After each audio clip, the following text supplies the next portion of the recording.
Okay. Uh, Great. okay. And Oh. I'm just gonna finish munching up my supper. Absolutely. Yeah, go for it for Okay. sure. So just a couple of housekeeping things. I will always make an effort to get logged in about 10 minutes early, just in case you have any technical difficulties. We can get those worked out ahead of time. Okay. And for our next two evenings on Thursday and Tuesday of next week, we're going to be doing some practice, some physical practice. So if you're Okay. able to set yourself up so that your body's visible, maybe you have a yoga mat, then that would be great. Hmm. If not, then that's fine also. But I will ask you to see if you can find space to just practice along with me. Oh, okay. That'd be Yeah. great. And as we go through our class, I might not see if you raise your hand or anything on the Zoom, because I do have a couple of windows open here with our slides. So if you do have a question or anything, you could just stop me and shout it out. We'll be pretty casual about it. Okay. Great. That sounds good. Excellent. All right. And you can see the screen okay that I've shared? Hmm. Yeah. Awesome. Okay. All right, let's get started. So Judy, do you want to take a moment to just tell me a little bit about yourself, and your other certifications and what you're hoping to get from this course? Okay. So, um, I'm 70 years old. I just turned 70. That's why I was gone on vacation. Yeah, great. And I have the basic theory. I took the Hmm. theory course, and Yeah, then I took the um, adapting for the diversity adapting. exercise. Yeah. Yeah. So I'm currently teaching a class 3 days a week at Mhm. our community center with Nice. so most of it's done in the chair. And I really wanted to take the chair one, but I was away, so I wasn't able to do that. Okay, maybe next time it 'Cause- comes around. Yeah, yeah, great. I probably would Mhm. because I'd like to get some more ideas and things. And then Yeah. I thought this one came up. I thought this is a pretty good. It sounds like something I can also add to, like I can do another class at my center and my some people Mhm. I do a morning class and not everybody wants to get up in the morning. So I thought, well, Yes. maybe I could do an afternoon a Yep. week and do Hmm. this would be a nice one for some people who are Yeah. a little bit intimidated by the fitness class, But Yeah, that's we do great. mostly our class is mostly in a chair anyway. Okay. We do a little cardio and then we do all our kind of Mhm. strength, most of our strength training is done in the chair That's great. because it's an older class, a seniors class. So Yeah, right on. How many do you usually get for those classes? anywhere from 6 to 12, just That's depends on the great. day. Yeah, Yeah, that's and a nice it's not a sign up. It's just a drop in just to class. drop So in. Yeah, and I just volunteer my time to do it. I don't, that's really you know, nice. yeah. So it's Mhm. a very little cost to the Yeah, participants. They make a little donation and great. then they get to have the class. So and they really really enjoy it. So Yeah, I bet they yeah, do. That's yeah, fantastic. Right yeah. on. All right. And yes, you'll definitely learn a bit about the flexibility here in this course. And I'll also be doing a chair workshop at the summit. If you're able to sign up for that once it becomes available, that'll be an Mhm. hour. I'm not sure if you're going to the summit. I hope you'll make it. And I'm that's not sure. May When 9th is the this year. when is that? When is it? May 9th. It's May on a 9th? Saturday. Yeah. It's Mhm. possible. Yeah. Yeah. May So that 9th. might be an That's option for you as well. hmm That's Great. in Halifax, right? That is, yeah. Yeah. Okay. Hmm. So today we're going to be doing chapters 1 through 4. So today's going to be more of a theory day. But as I Hmm. mentioned in the upcoming sessions, we're going to be doing more interactive practice activities. Okay. So we'll start by talking about the mind-body connection in fitness, and why that's so powerful. So the approach to this course is different from any other certification that we offer, and that's because we're taking a more holistic approach. Hmm. So holistic, as you know, means whole body. The MBL course is all about connecting body, mind, and spirit through these practices, right? Um, Hmm.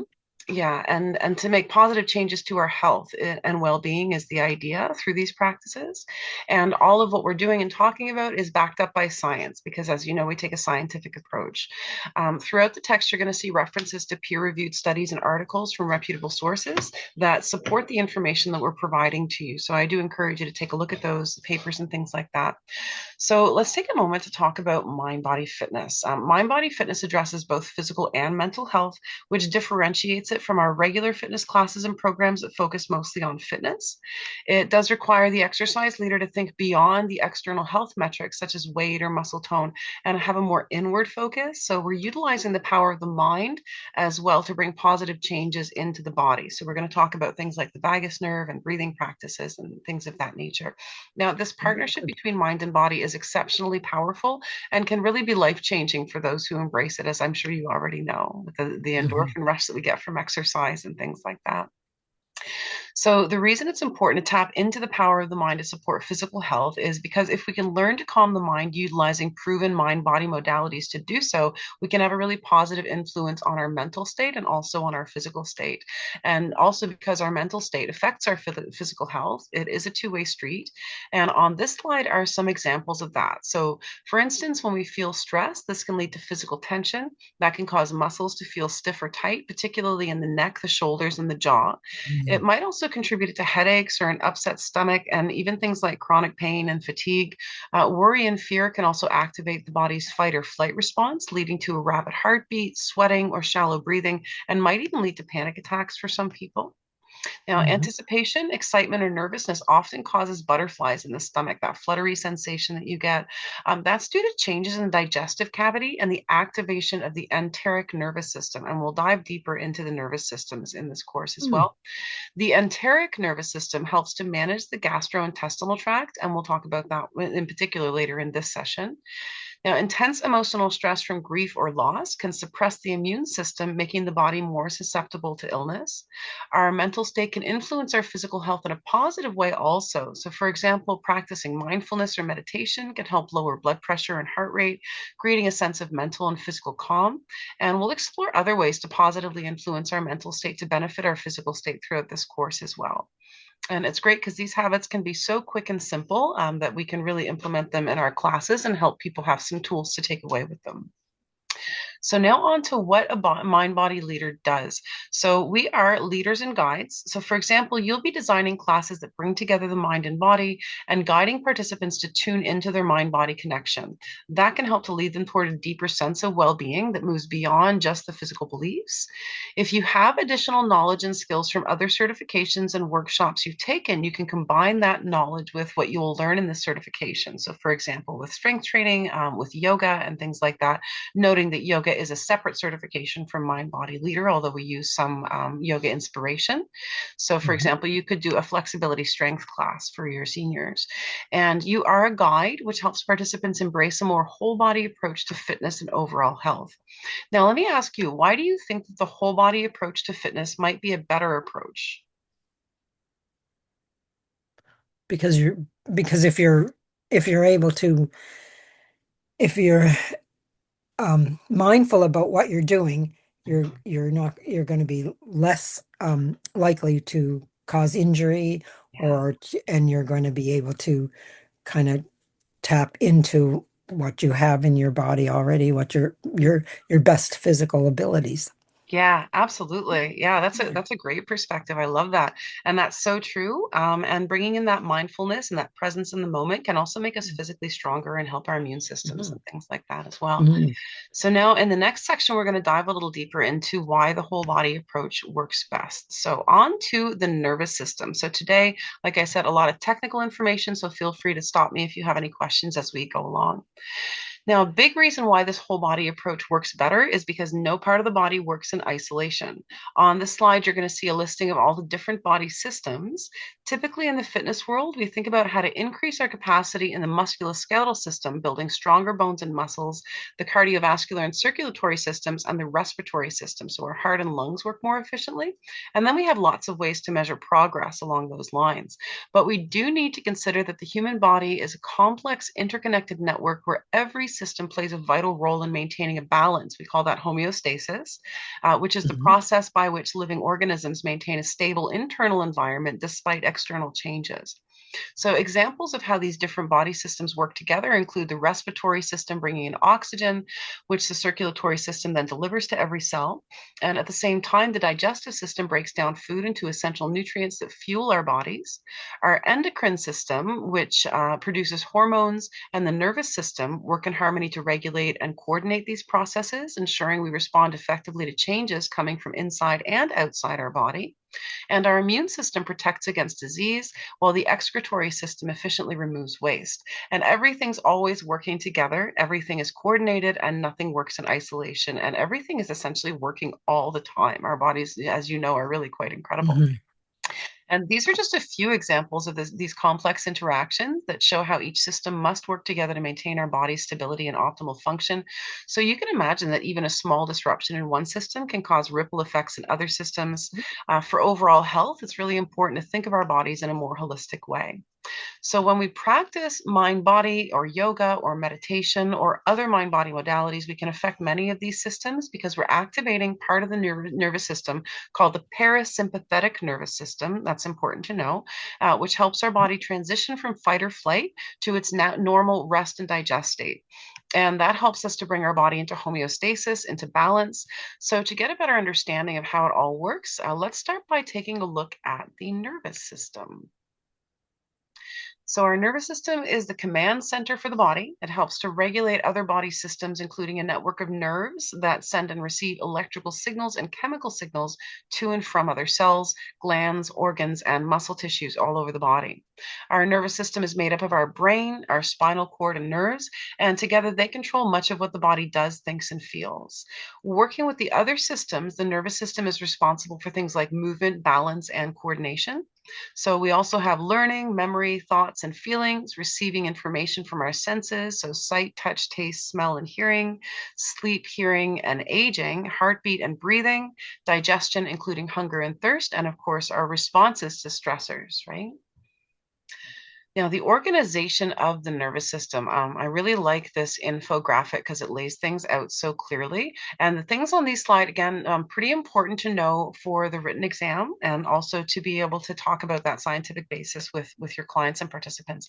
So our nervous system has two parts, the central nervous system and the peripheral nervous system. The central nervous system, which I'll refer to as CNS for short, is made of two components, the brain and the spinal cord. The brain is the control center and is responsible for processing sensory information. It regulates our bodily functions and enables our thoughts, memories, and emotions. The spinal cord transmits signals between the brain and the rest of the body, and it also coordinates our reflexes. The brain is protected by the skull, and the spinal cord is protected by the vertebral spine. Then we have the peripheral nervous system. That's the system of nerves that connects the central nervous system to the rest of the body.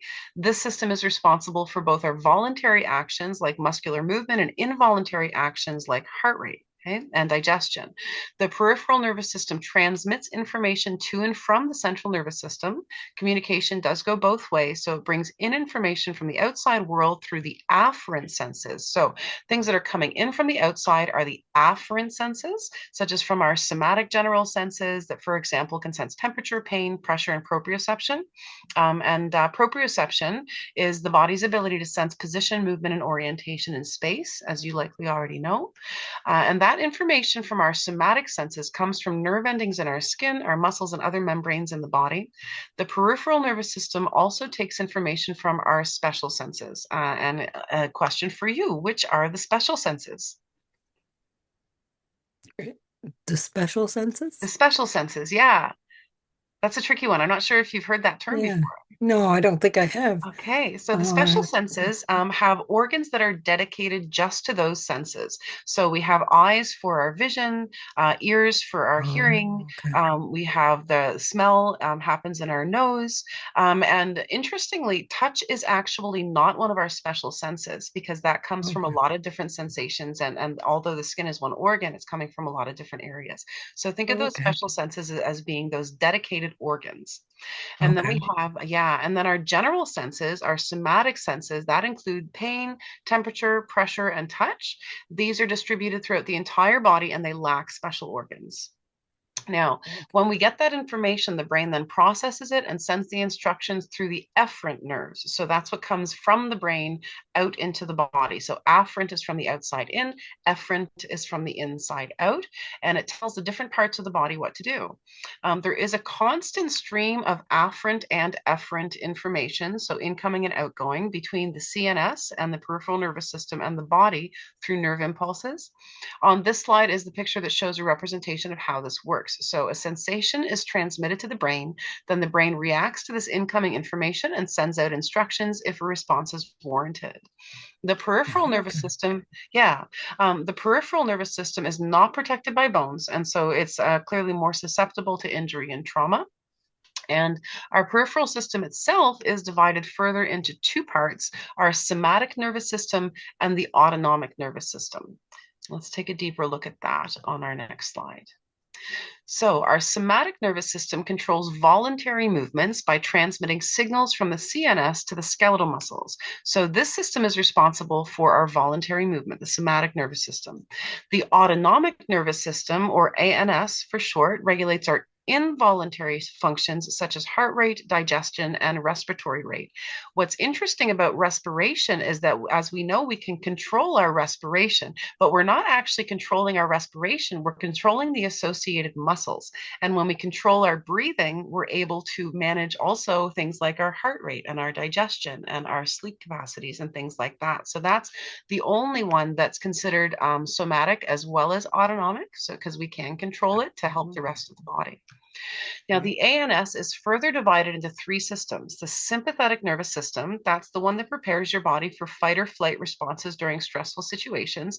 I find I remember that best by thinking that it's sympathetic to our emotions. So, our sympathetic nervous Oh, system, okay. it reacts quickly, right?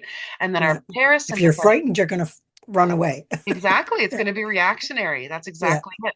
Yeah. Yeah. And then our parasympathetic nervous system, which promotes rest and digest activities that occur when the body is at rest and relaxed. Then the Mhm. third system in the ANS is the enteric nervous system, which specifically controls our GI system, our gastrointestinal system. It manages functions like digestion, the absorption of nutrients, and gut motility. It operates independently of the central nervous system, but can communicate with it. And as you might have heard in recent years, they're starting to call the gut our second brain because we have lots of synaptic connections in there, and our gut health is directly connected to our physical and mental health as well. Now, the enteric nervous system has a ton of neurons, estimated between 200 to 600 million, and that's why it's often called the second brain and is part of our gut brain axis, or the GBA. The gut brain axis, the GBA, is also involved in hormone production and immune function. So, actually, you might not know that about 70% of your body's immune function is found in your gut. It's your body's first line of defense, which is pretty interesting. So, certainly, what we Mhm. eat translates into how we're feeling, both physically and mentally, and our immunity. That's just one of the reasons Mm. that a healthy and well functioning gut is so important to overall health. So, before we move on, do you have any questions about how the nervous system is organized? No, I think I get it. Okay. It's interesting. It is. It's so Yeah. interesting. I know. Yeah. Yeah. And this, yeah, once we get you up on the Teachable, this recording is also going to be available if you want to take a look back, and we'll Okay. get you set up with your manual because this is all in there as well. Yeah, I sent an email to Heather, but it was just as this was coming up because it's been a crazy Okay. day. I bet it has. Yeah. Yeah. Thanks for showing up tonight in spite of that. That's Yeah. great. Now, in this course, we're going to be primarily focused on the sympathetic nervous system and the parasympathetic nervous system, and how we can use our mind body leader modalities like yoga inspired practice, breath work, and meditation to help bring balance or homeostasis back between the two systems. And through these modalities, we can help the body move from the fight or flight state to rest and digest. And when we can activate the parasympathetic nervous system, really great things start to happen. So, if you recall back on the slide with all the body's different systems, parasympathetic nervous system activation will directly or indirectly affect all of these systems. So, on this slide are just a few examples of what happens with parasympathetic nervous system activation. It counters the effects of the sympathetic nervous system and restores a state of calm in the body that helps to relax the blood vessels, lowering blood pressure and alleviating the strain on the cardiovascular system. It enhances digestion by increasing blood flow to the GI tract and stimulating the production of digestive enzymes. It helps to facilitate cellular repair and immune system regulation, which are really vital for long term health. And the activation of the PNS decreases levels of cortisol and adrenaline, which are the primary hormones that are associated with the stress response. These hormones, when constantly released, can have a very negative effect on our health. And we're going to discuss those effects in the next section. So I think now we have a pretty good idea of the organization of the nervous system and why activating the parasympathetic nervous system and having our system mainly stay in the rest and digest state is so important. So let's take a look now at the stress response and what it does to our body. Stress, even just looking at that in capitals with all those exclamation points gives me a little bit of a stress response for Yeah. sure. So it's not hard to get there. Stress is a very natural human response to challenging or demanding situations. As we know, it can be defined as a state of fear, worry, or just mental tension caused by difficult circumstances. Everyone experiences some stress to some degree, and it can affect both the mind and the body. Stress can manifest in different ways, including physical symptoms like headaches, muscle tension, and trouble sleeping, as well as emotional symptoms like anxiety, irritability, and difficulty concentrating. So, while a little bit of stress can be beneficial for motivating us to perform daily activities, too much stress can lead to long term health problems, as we know. Now, stress is a significant issue for a lot of Canadians. The percentage of Canadians that experience stress in their daily lives, either frequently or fairly often, is, I believe it's 76%. Yeah, That's a which lot. is a Yeah. huge number, right? Yeah. Yeah. Now, 22% of Canadian adults reported experiencing a high level of stress regularly. So you can just imagine that their sympathetic nervous system is on constantly and the repercussions that Mhm. that would have on their health.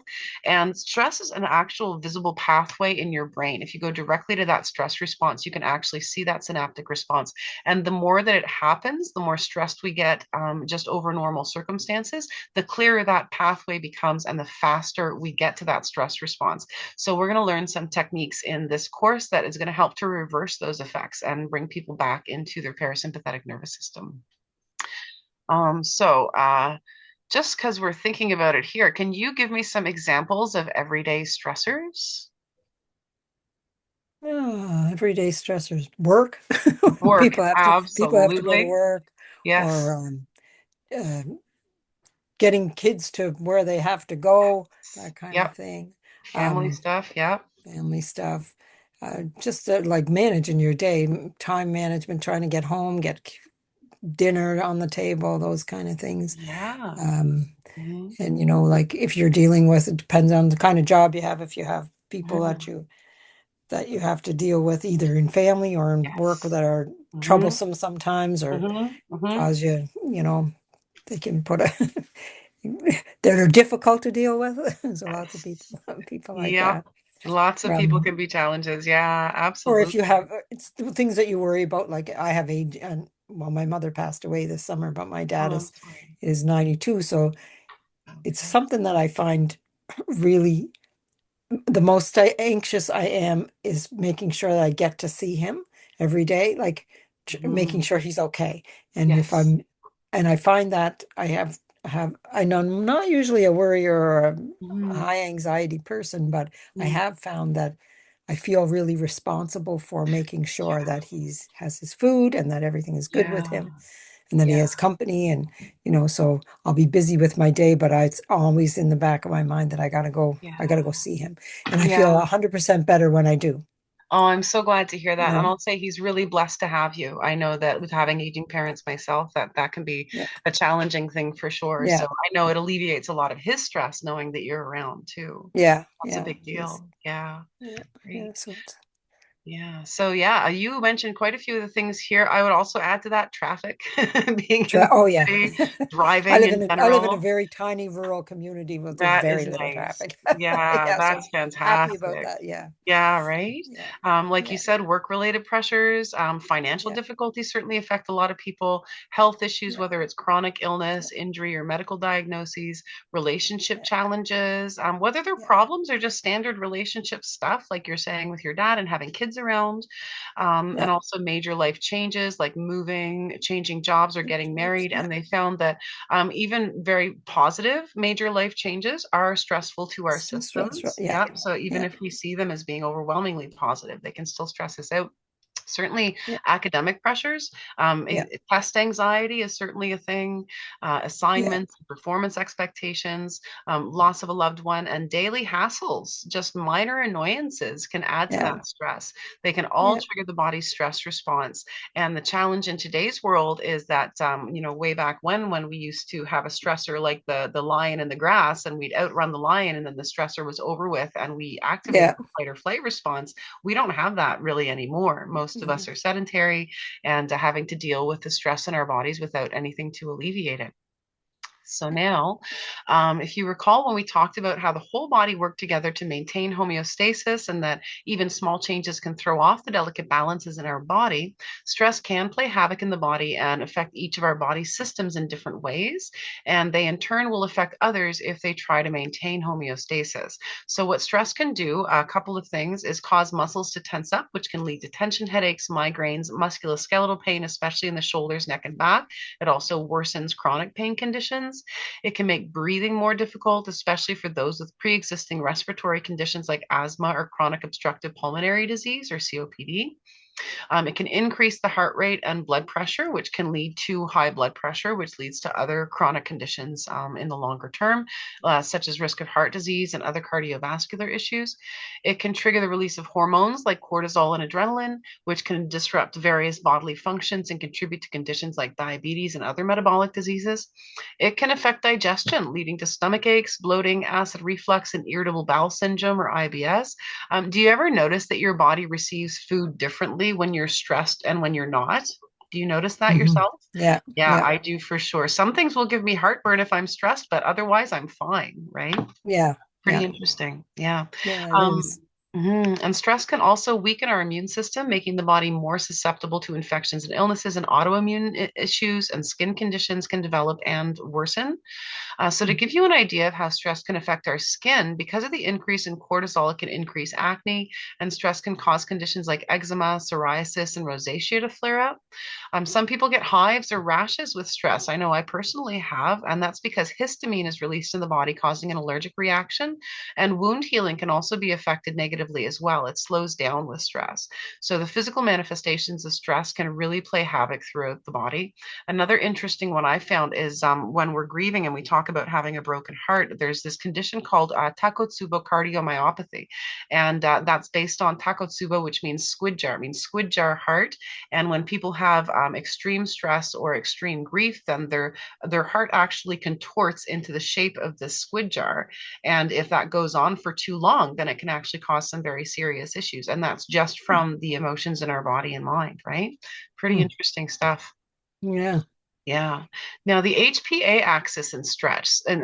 So how our body trigger or how the stress trigger causes our body to react. So we talked earlier about the brain sending out nervous or chemical signals through to different cells, glands, organs, and muscles throughout the body. And that's what happens in the stress response. So a central player to the stress response is the HPA axis. It has an important role in the activation of the sympathetic nervous system's fight or flight response. So as you can see here, the HPA axis is made up of the hypothalamus and the pituitary gland. Those are both located in the brain. And then Mhm. also the adrenal glands, which are the little cone-shaped organs on the top of the kidneys that you can see there. The Oh, okay. hypothalamus, yeah, it's pretty interesting. Yeah, I like to see these because Mm. it gives me a good idea. Very much a visual learner that way and can Yeah. yeah. Mm. Now, the hypothalamus, as you can see, is a tiny part of your brain that acts like your body's control center. So think of it like the manager that keeps the body running smoothly. This is how the stress response is initiated. When a stressor is detected, you can take your pick from the list. So, the amygdala, which is a small structure in the brain that processes fear, emotions, and stress responses, perceives that stress or danger and then sends a distress signal to the hypothalamus, triggering the release of the hormone CRH. The CRH is a signal that tells the pituitary gland to release ACTH, which is another hormone. The ACTH is a signal to the adrenal glands to release hormones like adrenaline, which is also known as epinephrine, as well as cortisol, our stress hormone. And these hormones contribute to physiological changes in the body that prepare it to respond to the stressor, to either fight or to flee. And all of this happens in milliseconds. It's instantaneous, like a light switch that goes from off to on, as I'm sure you felt in your body during stressful Mhm. situations before. Mhm. Do you have any questions about this before we move on? No, no, I No. think I understand it's really interesting though. I'm really yeah, I Mhm. really like Yeah, this. it's great to know how It's these good systems to know work. how it works. Yeah, Yeah. exactly. Yeah. Great. So, our fight or flight response, as we know, evolved as a survival mechanism to help early humans react quickly to life-threatening situations like fleeing from a saber-toothed tiger, for example. Yeah. And when we're faced with danger, the stress response enabled our ancestors to either fight threats off or flee to safety, enhancing their chances of survival. And now in modern times, we actually have other responses which are not really conducive to surviving in those ancient times. We also have a freeze response, a fawn response, and a flop response. And a lot of people will have those responses in response to trigger or extreme stress over periods of time or PTSD or things like that. Because Mhm. nowadays, too, we're not running from saber-toothed tigers. So sometimes your sympathetic nervous system and your parasympathetic nervous system just shut down. They just don't know what to do. And that's also that response from your vagus nerve as well. But we do have other stressors to cope with that activate these responses, unfortunately. So, on the last slide we looked at, we saw how the stress response is activated. Now, we'll take a look at all the changes that happen in our body in response to the stress. So these physiological changes with the fight or flight response include that the heart beats faster and breathing increases to provide the energy and oxygen needed to fuel a quick response to danger, which is why chronic stress gives us high blood pressure because our body's responding to danger that we might not be able to mitigate, like email farming, for example. If we're getting stressful emails all the time, it's not something that we can Mhm. fight off like a saber-toothed tiger. More oxygen is sent to the brain when our heart rate increases, which increases our alertness and also produces a sudden heightened state of awareness. Our pupils dilate to allow more light into the eyes, resulting in better vision. But hearing is temporarily reduced to focus on sight. So that's an important thing to know that our hearing is reduced and our sight is increased. We also develop kind of a tunnel vision. So our peripheral vision isn't as good, even though our vision is better. Our skin becomes flushed as blood flow to the muscles, brain, legs, and arms increases. Digestion slows down or even stops because the body's diverting energy and blood flow away from the digestive system to the muscles and brain, preparing us to respond to the perceived threat. This is a survival mechanism that prioritizes immediate physical action over digestion. And this is another reason also why people sometimes, when they get stressed, they feel very nauseated because that's rediverting that blood flow to the muscles and also our psoas complex. Those profound muscles in the torso also tighten up to pull the inside of your ribs and your spine together to prepare the body for fight or flight. Right. So a lot of interesting things happening there. So, as we discussed, more cortisol and adrenaline hormones are released from the adrenal glands, and they have a role to play in the stress response as well. They can cause muscles to become tense and primed for action, and hands and other body parts might tremble or shake because of the increased adrenaline. High adrenaline levels produce also tunnel vision, as we mentioned, allowing the eyes to focus on the immediate threat. High cortisol levels trigger the release of blood glucose and fats into the bloodstream, supplying energy to all parts of the body. Platelet production in the blood is temporarily increased, so the blood clots more easily to prevent excess blood loss in case of injury. That's pretty interesting. Our bodies are really Yeah. smart, right? Yeah. hmm Yeah. Adrenaline will also rapidly increase the heart rate and constrict the blood vessels, which raises blood pressure to prepare the body for immediate action. And remember that another name for adrenaline is epinephrine. That's what they would administer in the hospital if someone Yeah. needs an adrenaline shot, right? Yeah. And if someone, yes, that's if someone's going into cardiac arrest normally. Cortisol also helps maintain higher blood pressure by enhancing the effects of adrenaline, and it also promotes sodium retention, which further increases blood pressure. Saliva and tear production are inhibited, sexual response is inhibited, and the release of cortisol and adrenaline can also cause the bladder to relax and even release, right? Oh, yeah. So, Yeah. yeah, Yeah. right. So, lots of things are happening to help prepare the body to face danger. And when the threat has passed, the parasympathetic nervous system should take over and calm the body down, restoring it to normal function. So, that's how our bodies are designed to work. But again, in modern times, we don't have that response of the parasympathetic nervous system taking over quite as easily. Mhm. Now, can you tell me what happens if the parasympathetic nervous system isn't activated the way that it should be because we're constantly under stress? And then there's a lot big strain on your heart and lungs, and all of your organs are tense the whole time, and Exactly. you're not Yep. relaxing. Yeah. Exactly. Yeah. And then we might Yeah. end up with a Mhm. chronic It's stress chronic. response where we're, Yeah. yeah, yeah, we're Or stressed you out have high blood constantly. pressure Yeah. some other kind of, Hmm. heart Yeah, condition or whatever. Well, it's absolutely. hard on the heart. It Like a is. lot of, Yeah. And like, on the brain, we have people a and lot of the yeah, time with anxiety disorders nowadays. anxiety. Yeah, Yeah, who lots are of that. taking medication for it. For And sure. even like, I don't know if you've ever been in a state where nothing is wrong, but your brain is stressed. It's looking for something to be stressed about, right? Yeah, A yeah, lot of the time. Yeah. yeah. Hmm.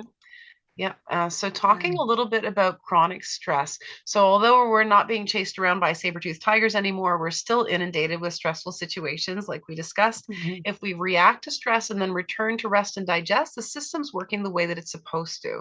But many of us suffer with chronic stress because it just never completely goes away. That's And right. what's Yeah. interesting too is that that's how our ancestors survived. Our brains are designed to look for what's wrong and to look for what's stressful. Mhm. So we have to kind of deliberately come away from that response and do things like the breathing practices, the physical exercises, and things like that.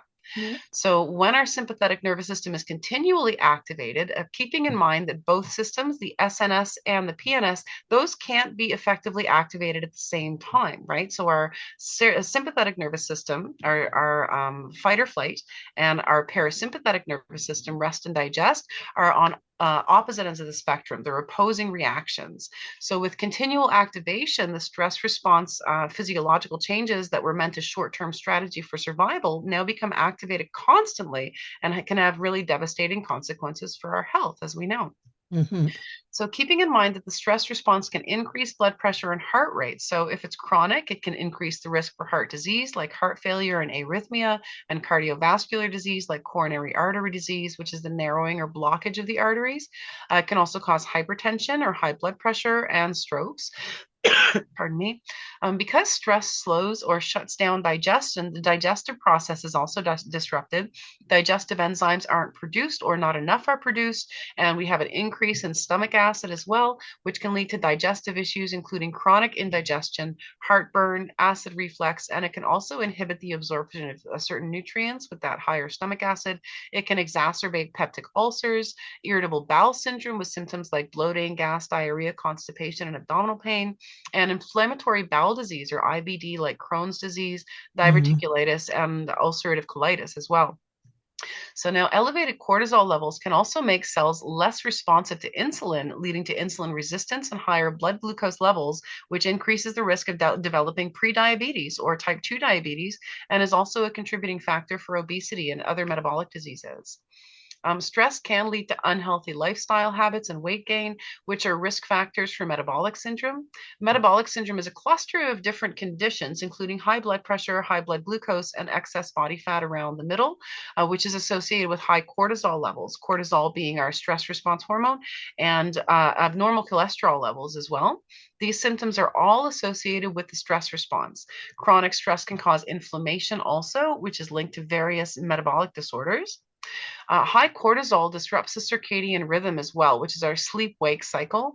Cortisol is supposed to peak in the morning and wane throughout the day, being lowest at night. But if cortisol remains high, as we know, it can alter our sleep patterns, making it harder to fall asleep and stay asleep. One moment. Oh my goodness, pardon me. And without the good quality sleep, we're not going to get the recovery the body needs. As you know, that's also going to affect our Hmm. mood, our digestion, our immune system, and everything else.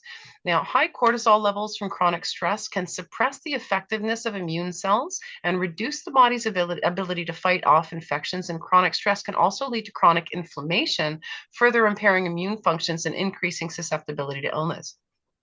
And lastly, it can also delay recovery for people who are exercising, especially for athletes or those who do high intensity training or if you sustained an injury.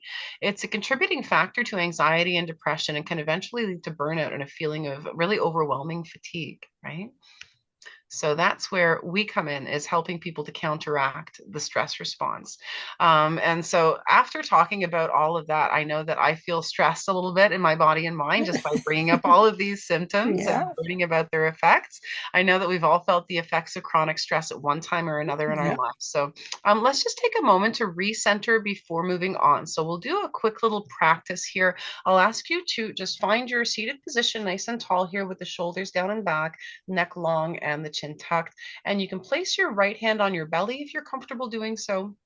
And we're going to take a deep breath in through the nose, pushing the belly out, pushing the hand out, and then slowly exhale. We're going to keep breathing, inhaling deeply through the nose and exhaling as slowly as you can. And as you breathe, notice the belly rising as you inhale and falling as you exhale. Let's do that a few more times. Deep breath in through the nose into the belly and a slow exhale. And then when you're ready, you can return to normal breathing and get comfortable in your seat. How did that feel for you, that little breathing practice? Well, feels good. It makes you feel calm. It does, right. Yeah, Yeah, yeah. instantaneously. And that Hmm. practice of Yeah. lengthening the exhalation and making the exhalation twice the Hmm. length of your inhalation is one of the best quick hacks for bringing us back to that parasympathetic system. So that's a great thing. Recommend that to your clients and participants Hmm. as well during a relaxation portion of a class. So to counteract the effects of the stress on the body, engaging in stress reducing practices like that breathing exercise we just did is really essential for activating the parasympathetic nervous system and allowing our body to heal. And it can be just as simple as that. That took only about 30 seconds for us Yeah. to bring ourselves closer to stasis, right? Activities like deep breathing, meditation, regular exercise, maintaining healthy social connections, and also prioritizing quality sleep along with a healthy diet helps us to reduce stress, promote recovery, and build resilience, preventing chronic stress from taking a serious toll on our overall health. Mhm.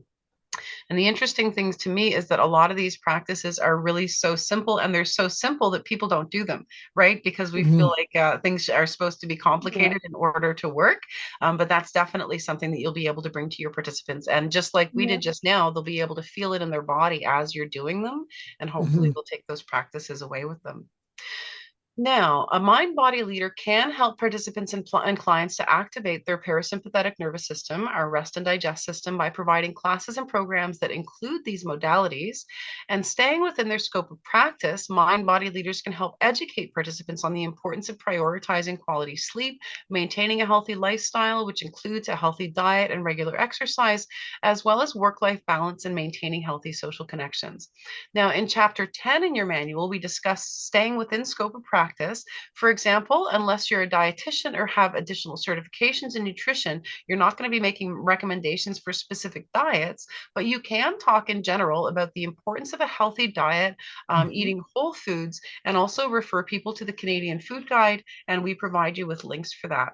While I'm thinking of it, I might in the meantime send you a copy of the manual through email just so that you have it available, Okay. and then you'll be able to grab that on your Teachable when Heather gets you set up. So I'm just going to make a note of Okay. that. Mhm. Yeah, great. Okay. So you as a mind body leader you are a stress reduction specialist, which is a pretty big deal considering how stressful our lives can be nowadays. So that's a very important role for you to have.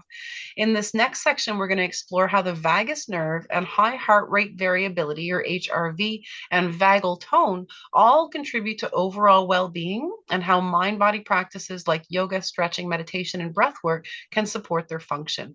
And these types of things, and a few of the slides we just went over, are one of the things that makes this course really unique, because we're talking about this mind-body connection in a scientific way and how it actually works. So we know that the HPA axis activates the sympathetic nervous system, our fight or flight response. But what activates our parasympathetic nervous system? One way to help activate the PNS is to stimulate the vagus nerve. And we see an example of the vagus nerve here. It's connected to the brainstem. It comes down our spine and connects to many of our organs.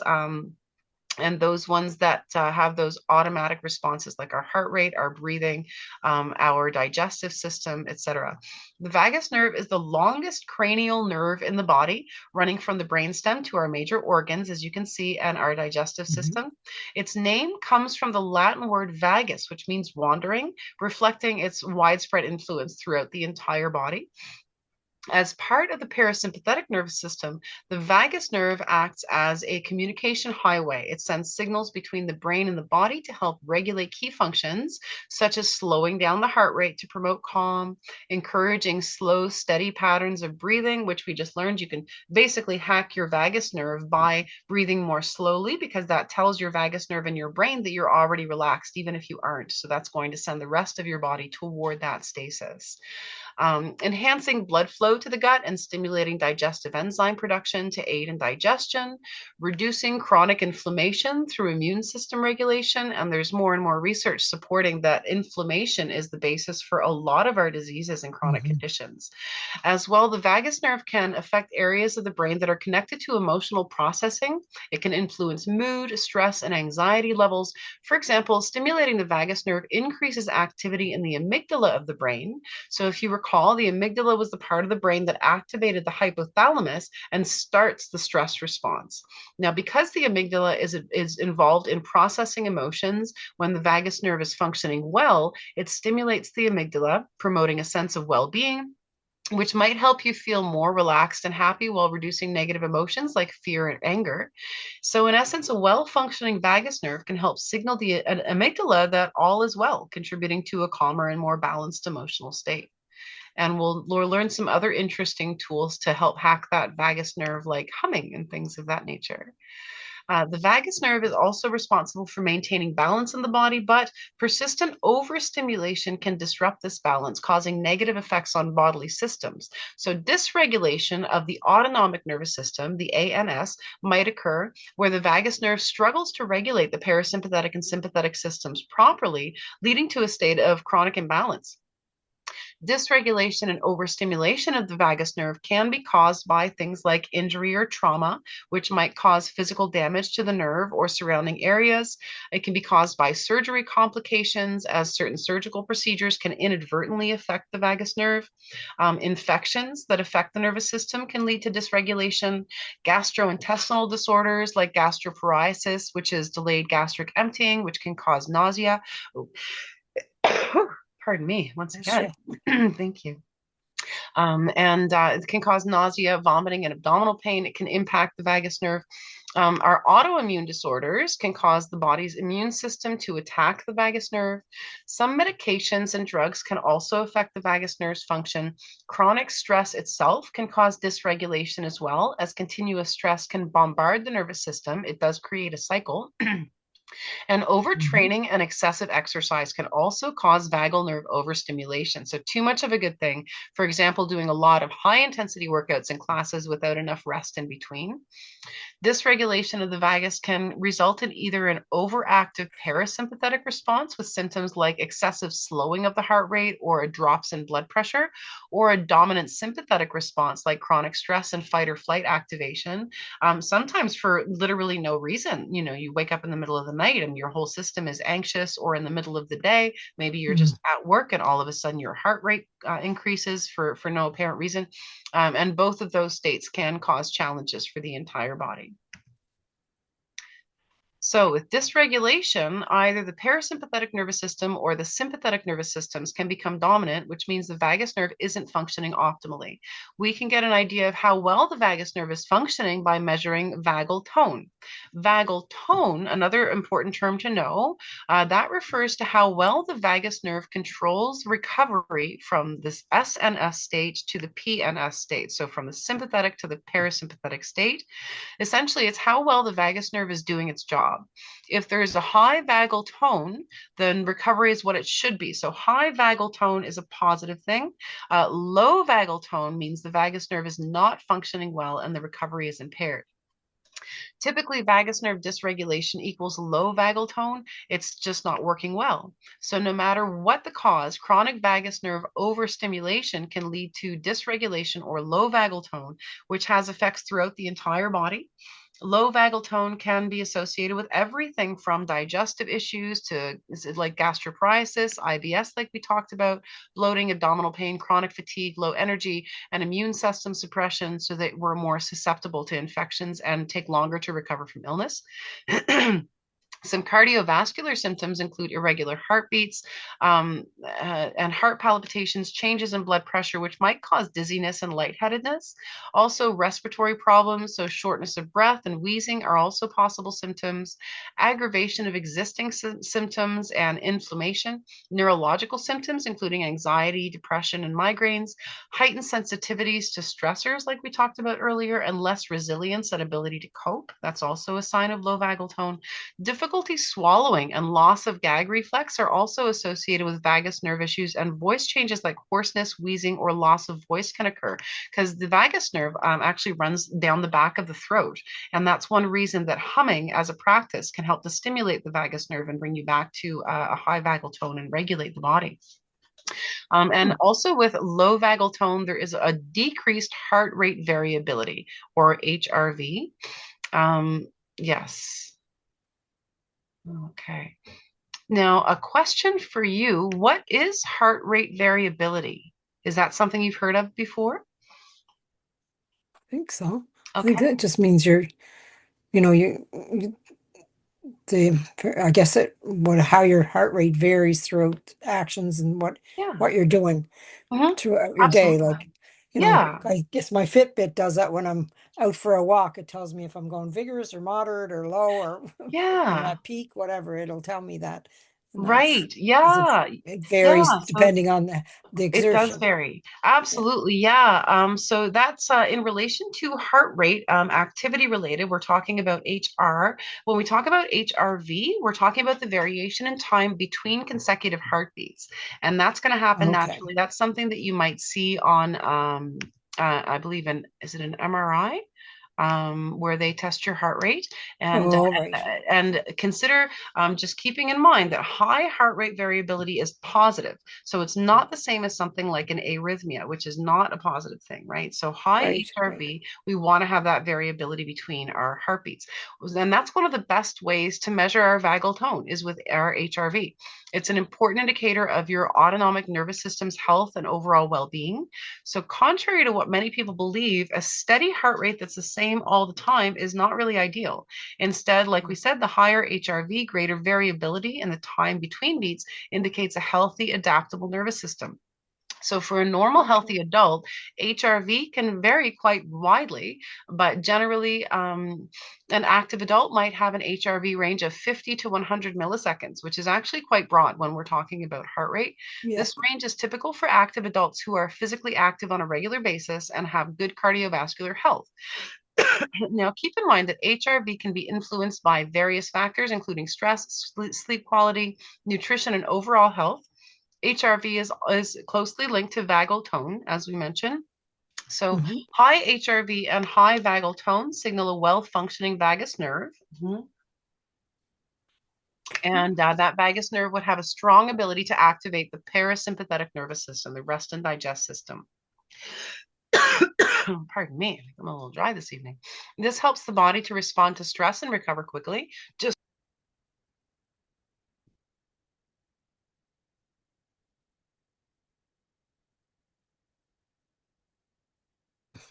Sorry about that. I just had to have a little coughing fit. I just got over being sick about a week ago, and this cough is just hanging on for me. Oh, So yeah. for just a second. Mhm. And you're talking a lot. It's Mhm. probably, Yeah, the talking a lot will do it for sure. yeah. Yeah. That's all right though. All right. And having that activation of the PNS, as we know, helps the body to respond to stress and recover quickly. Now, Mhm. low HRV and low vagal tone indicate reduced vagus nerve activity, making it harder for the body to return to a relaxed state after stress. Mhm. And now, as we know, also vagal tone and HRV are vital markers of resilience, showing how well the body can switch between states of stress and relaxation. Improving these things not only supports our mental and physical health, but it also enhances overall quality of life. Monitoring your heart rate variability can help you understand how your body responds to stress and recovery. HRV can be measured in a few different ways. It's an ECG that I was thinking of, the electrocardiogram, which is the All test right. done with healthcare provider or through wearable devices like the one that you were talking about. They use Yeah. sensors and also specialized software and apps. So we know the importance of high vagal tone and high heart rate variability, and we discussed what can cause dysregulation. But let's take a look at how we can improve HRV and vagal tone. So some really great tips on this slide here. There are lots of ways to help restore vagal tone, improve nervous system balance, and also enhance our overall well-being. These are things we can do ourselves in our own daily lives. And as mind-body leaders, we can educate participants on how to maintain a healthy vagus nerve and healthy nervous system. As you can see on the slide, there's several areas that can be focused on. So for example, we can adopt an anti-inflammatory lifestyle by eating a diet rich in fruits, vegetables, and omega-3s. The Canadian Food Guide suggests that half of our plate should be filled with vegetables and fruit. Foods rich in omega-3s include fatty fish like salmon and mackerel, flax, chia and hemp seeds, walnuts, edamame, and seaweed and algae.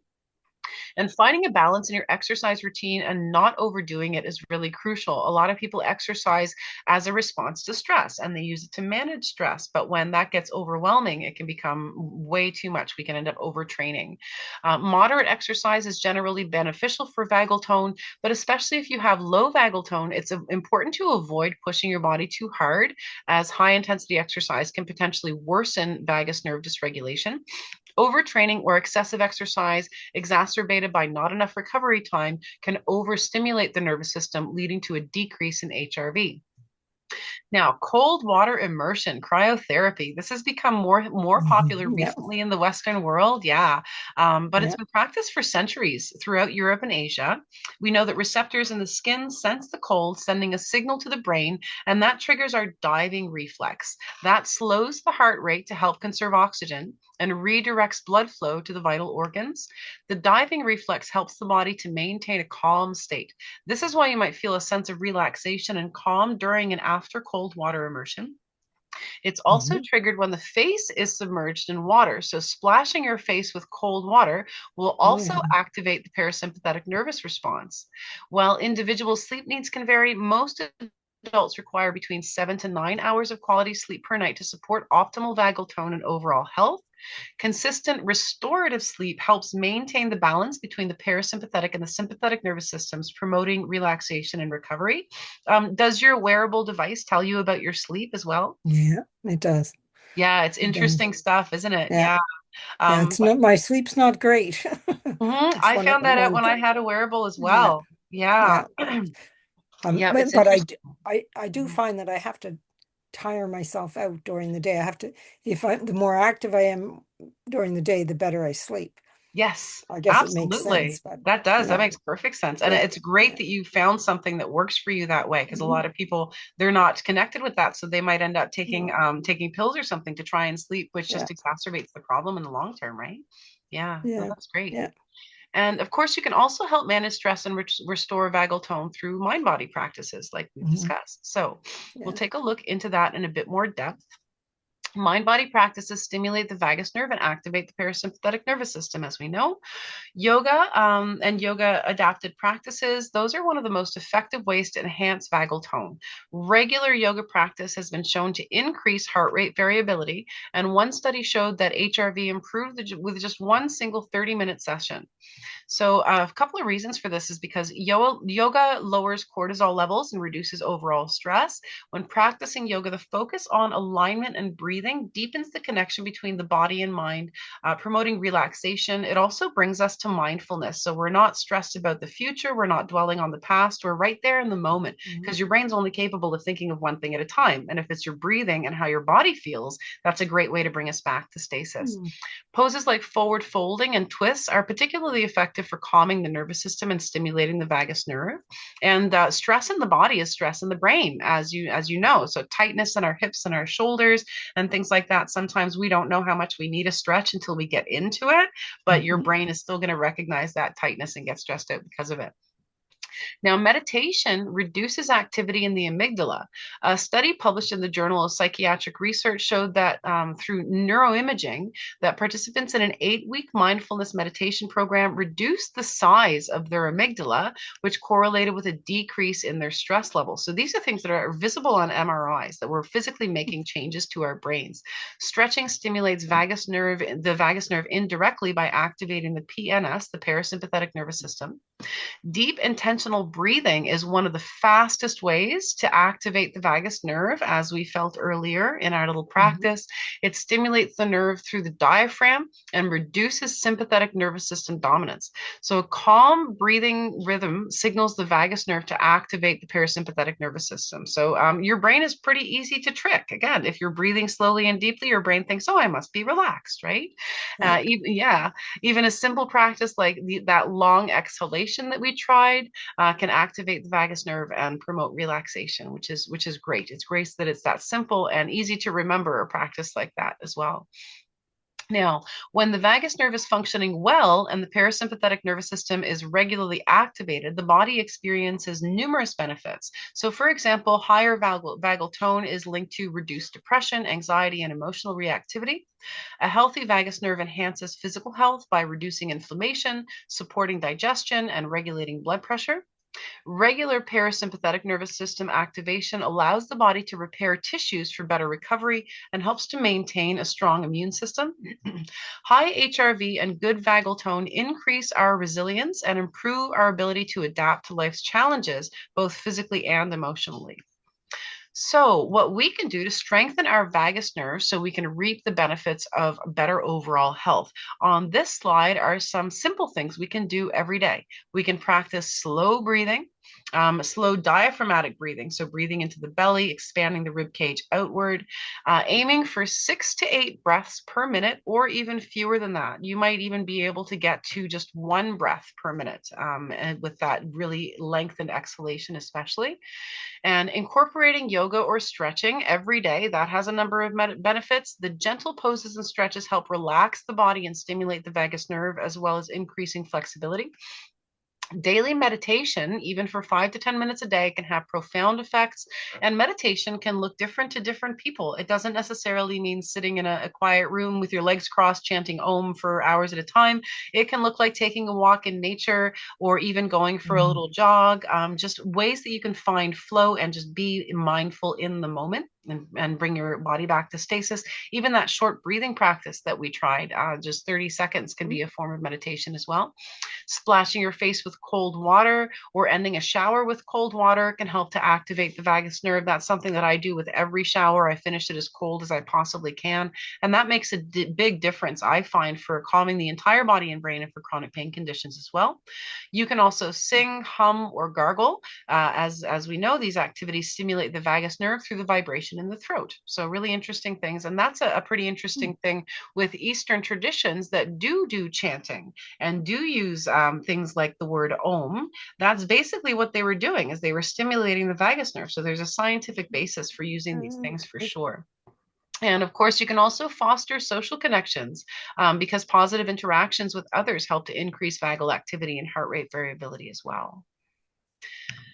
Now, on to chapter 4. I believe this is our last chapter of the evening. These are the effects of mind body practices on the brain. So, practices like yoga, mindfulness, meditation, and visualization, these can really significantly influence our brain wave activity. That's what we're going to look at next, promoting states of relaxation, focus, and mental clarity. And they're also associated with calmness, mindfulness, and emotional healing.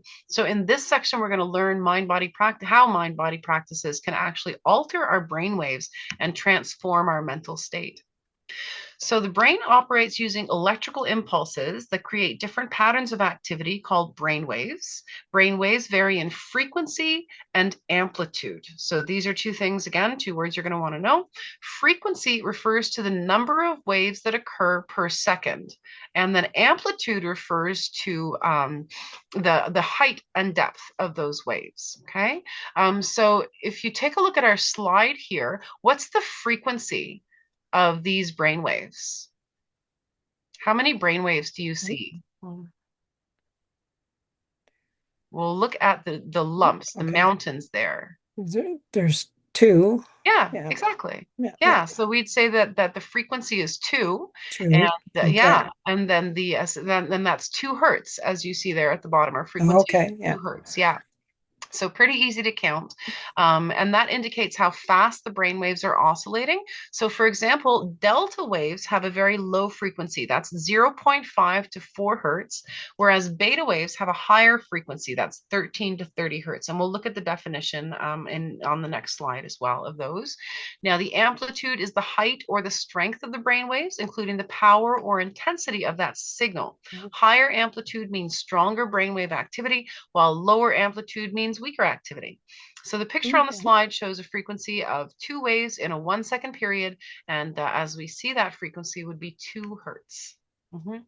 Okay. Now, brainwaves are categorized into different types based on their frequency ranges. So each range is associated with a different state of mind and activities. Gamma waves at the top there, which are measured at 30 hertz and above, are the fastest of our brainwaves. They're involved in high level information processing and learning, memory, and peak cognitive functioning, such as during moments of insight, like light bulb moments, we can call them, or intense mental activity. Gamma waves bind together neurons into larger networks to carry out higher order brain activities and specific tasks. Now, beta waves, our next one down, are high frequency waves measuring between 13 and 30 hertz. They're associated with active thinking, problem solving, and focus. They're dominant when you're awake and engaged in mental activities. High beta levels can sometimes contribute to an increase in stress and anxiety. So, if that's what we're doing all the time, that can increase our stress levels.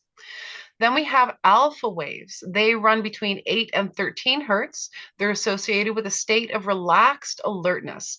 They're present during quiet, flowing thoughts and in some meditative states, gentle yoga poses, mindful breathing, or meditation. They're common when the eyes are closed and the body is at rest but alert, and also during creative thinking and daydreaming. Then we have theta waves. Those have a lower hertz, about 4 to 8 hertz, and are present during deep relaxation, meditation, light sleep, creativity, intuition, daydreaming, visualization, and memory recall. During hypnosis, people are mostly in the theta brainwave state. And then down at the bottom at 0.5 to 4 hertz are delta waves, which we saw on the last slide, are the slowest brain waves and associated with deep restorative sleep and unconsciousness. These waves are rarely active in the daytime, but are essential for physical and mental healing. Now, mind body practices can significantly influence brainwave activity, promoting states of relaxation, focus, mental clarity, and are associated with calmness, mindfulness, and emotional healing. So, as a mind body practitioner, based on these definitions, which two brainwave states do you think we would want our participants to be in to get the most from our practice? I would say the alpha and theta. Yes, exactly. Yeah, Yeah, you're bang yeah. on with that one. Fantastic. We don't want them asleep. No, no, or hyperactive We in their want, brain either. right? So Yeah, we something in just want them. between. Yeah. So Yes, I think those are, absolutely. I will yeah. say, if you do a deep meditation for a length of time at the end of class, people will probably fall asleep if they're Yeah. laying down on the floor, which is fantastic. I think it's the biggest compliment that a mind body leader can get is to have people pass out in your class. It means they're relaxing. I've had that happen to me. I've been one of the a Oh, participant that's that's fallen great. asleep. I'm You've like, oh, complimented your instructor that way. I think it's great. yeah, Right on. yeah. Yeah. Now, know too that mind body practices help to shift our brainwave activity from gamma and beta to alpha and theta. That's what we're looking for, and Hmm. to utilize different areas of the brain. The boxes that are shaded there in green on the slide indicate ways Hmm. associated with mind body practices and the areas of the brain that they're dominant in. Both the hippocampus and the amygdala are involved in this. So yes, both structures are situated in the temporal lobe. And this, again, is a really fantastic infographic. You can see this lovely Hmm. Yeah. colors of the brain here. So we see our temporal lobe on the side there and on both sides because your brain is has two hemispheres, of course. Um, and both structures, being in the temporal lobe, our hippocampus is primarily involved in memory, information, and spatial navigation and proprioception, while the amygdala, we know, plays a key role in processing emotions, particularly fear and pleasure, and it triggers the HPA axis, which begins the stress response. Their proximity allows them to interact really closely, especially in connecting memories with emotional responses. Hmm. Okay. Yeah. Now, we have a little time to do another exercise as an example. So I'll get you to just find your good posture here, but still make yourself comfortable. Feet on the floor if that's all right with you, shoulders down and back, and you can close the eyes if that's comfortable. Now, Hmm. I'd like you to take a moment to just think about your happy place. It might be this vacation you just went on, or a relaxing beach visit, or a walk in the forest. It could be a place in your mind where you actively go to relax. So, as you think about your happy place, use all of your senses to be present there. Use your sense of smell. What are you seeing? What are you feeling? And just notice how that makes you feel in your body. And take a moment to embrace that feeling. Just breathe into that feeling, sink into it in your mind. And now, when you're ready, you can feel free to open your eyes and make yourself comfortable again. And what that feeling was nice, isn't it? You notice you kind of Mm, smile yeah, yeah, automatically without having to think about it. Yeah. Now, whatever that feeling was from your memory, that was your hippocampus connecting with your amygdala. Your memories or imagination are producing feelings and emotions because really what happens in the mind is our reality, right? So we can adjust right. that at any given time. And we can use that connection to help create feelings of calm for our participants when we use meditation and visualization. You have a workbook as well once you get into your Teachable that has a number of different guided meditations that you can use in your classes as well, Oh, which are nice. really quite lovely. Hmm. Yeah, and that's a nice way for, especially for people who are beginning meditation, when it's really challenging to sit there and just think Hmm. of your breathing or quiet the mind, gives the brain something to do, to go on a little adventure to the forest or to the beach to a calming space, Hmm. right? Now, it was thought for many years that we were born with the amount of brain cells that we had, and they just continued to die throughout our entire lives, and we never grew any new ones. So, what a depressing thought, right? But Yeah. now science is actually proving that to be an incorrect assumption. So, recent Oh, studies have shown that between 700 and 1,500 new neurons are produced every single day in the hippocampus, and that's oh, in a process called neurogenesis. Exercise and physical activity support new neuron cell growth, while stress has been shown to inhibit new neuron growth and also to kill off the ones that we already have. So we want to maintain and sustain those new neurons that we're growing as well as the ones that we've already got. Studies show that mind body practices like yoga and meditation in particular have been found to enhance brain function and promote the growth of new neurons. So we're growing and changing and helping our brains throughout our lives when we do these practices. So a simple practice like we just did really nourish those new brain cells. So that's a really great thing to do on a daily basis. Mm. I love a Yeah. gratitude meditation where I take a few minutes to go somewhere in my mind that's a calming space for me, maybe somewhere from my childhood that made me feel good to be there, and that's going to help those brain cells and also help that vagal nerve stimulation as well. Mhm. Okay.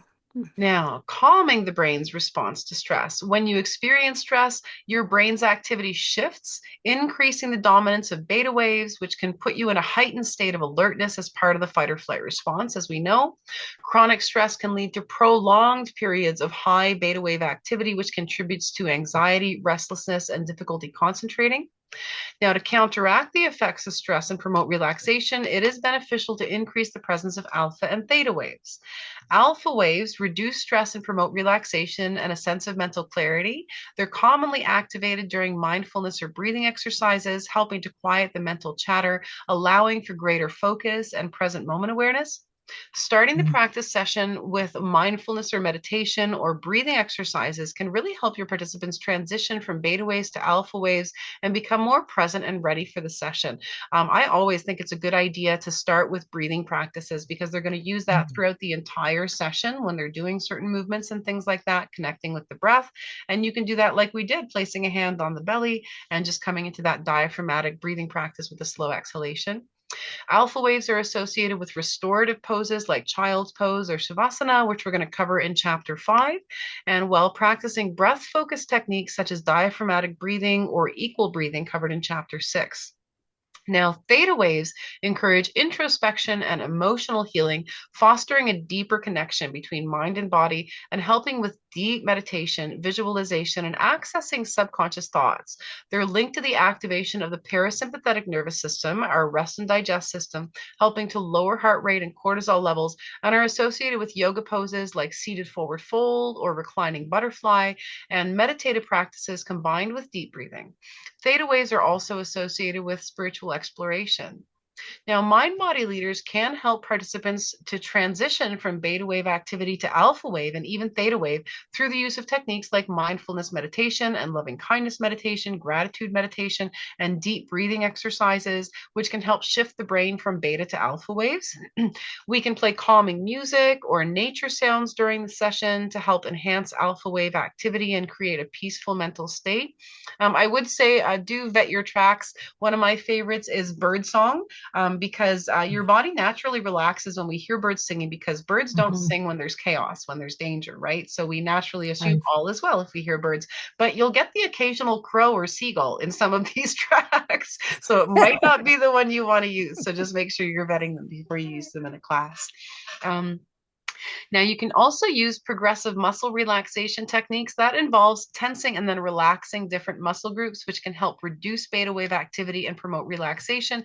And guided imagery, also visualization exercises that, like we just did, thinking of that space where you're feeling calm, that can help increase alpha and theta waves.